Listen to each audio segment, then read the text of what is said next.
जय श्री बालाजी। प्रिय दर्शकों, आज हम सुनेंगे गाज माता की कथा। एक राजा रानी थे। उनके एक लड़का था। उसे संतान सुख नहीं मिल पा रहा था, इसलिए वे दुखी थे। एक दिन रानी अपनी एक सहेली के पास गई। वह गाज माता की पूजा कर रही थी। रानी ने उसके साथ गाज माता की कहानी सुनी। वहीं पर उसने संकल्प लिया कि यदि उसकी बहू गर्भवती हो जाए तो वो 1.25 सेर का रोट चढ़ाएगी। कुछ समय बाद उसकी बहू गर्भवती हो गई। रानी ने रोट नहीं बनाया और कहा, यदि बहू को पुत्र प्राप्त हुआ तो 1.25 सेर रोट चढ़ा दूंगी। बहू के पुत्र भी हो गया। रानी ने फिर कहा, अभी नहीं, पोते की शादी होगी और उसके बच्चे होंगे, तब रोट चढ़ा दूंगी। गाज माता का दिन आया। रानी ने 8 तार का धागा हल्दी से रंग कर बहू को दिया और उसे गले के मंगलसूत्र में बांधने के लिए कहा। बहू ने वैसा ही किया और धागा बांध लिया। रानी के बेटे ने जब वह धागा देखा तो उसे अच्छा नहीं लगा। उसने कहा, हीरे मोती जड़े सुंदर गहनों के बीच यह धागा क्यों बांध रखा है? इसे खोल दो और फेंक दो। बहू ने कहा, यह गाज माता का डोरा है। रानी का बेटा बोला, पढ़ी लिखी होकर ऐसी बातें क्यों मान लेती हो? बहू ने डोरा खोल कर रख दिया।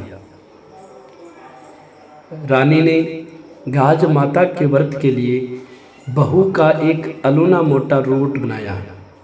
रानी के बेटे ने पत्नी को मोटा रोट खाते देखा और कहने लगा, यह रोट मत खाओ, बच्चा छोटा है तुम्हारा, दूध पीता है, उसका पेट दुखने लगेगा। पत्नी ने रोट नहीं खाया और नौकरानी को दे दिया। यह देखकर गाज माता को गुस्सा आ गया। उसी समय आंधी तूफान चलने लगे, बादल गरजने लगे। गाज माता गाजती घूरती आई और पालने सहित बच्चे को उठा ले गई और एक भीलनी के आंगन में रख दिया। भीलनी की कोई संतान नहीं थी। बच्चा देखकर वह बहुत खुश हुई। उधर महल में बच्चा खो जाने से हाहाकार मच गया। रानी सोचने लगी कि रोट नहीं चढ़ाया इसलिए बच्चा खो गया। बहू सोचने लगी कि मैंने डोरा खोल दिया और रोट नहीं खाया इसलिए यह सब हुआ। दोनों ही गाज माता से क्षमा प्रार्थना करने लगी। रानी ने तुरंत गाज माता की पूजा की और 1.25 मन का रोट बनवाकर चढ़ाया। भीलनी के मन में विचार आया कि जिसका बच्चा है वो दुखी हो रहा होगा। वह बच्चे को लेकर महल की तरफ आई तो उसे पता लगा कि वह बच्चा तो रानी का पोता है। उसने बच्चा ले जाकर रानी को दे दिया और कहा कि यह बच्चा तूफान में पालने सहित मेरे आंगन में आ गया था। रानी पोते को देखकर बहुत खुश हुई और भीलने से कहा कि यह गाज माता के कोप के कारण हुआ था, उन्हीं के आशीर्वाद से अब हमें मिल भी गया। भीलने ने गाज माता के बारे में पूछा तो रानी ने विस्तार से सब बात बताई। भीलने ने कहा, यदि मेरे पुत्र हुआ तो मैं भी 1.25 पाव का रोट बनाकर गाज माता को चढ़ाऊंगी। माता की कृपा से कुछ दिनों बाद गाज माता की कृपा से भीलनी एक बेटे की माँ बन गई।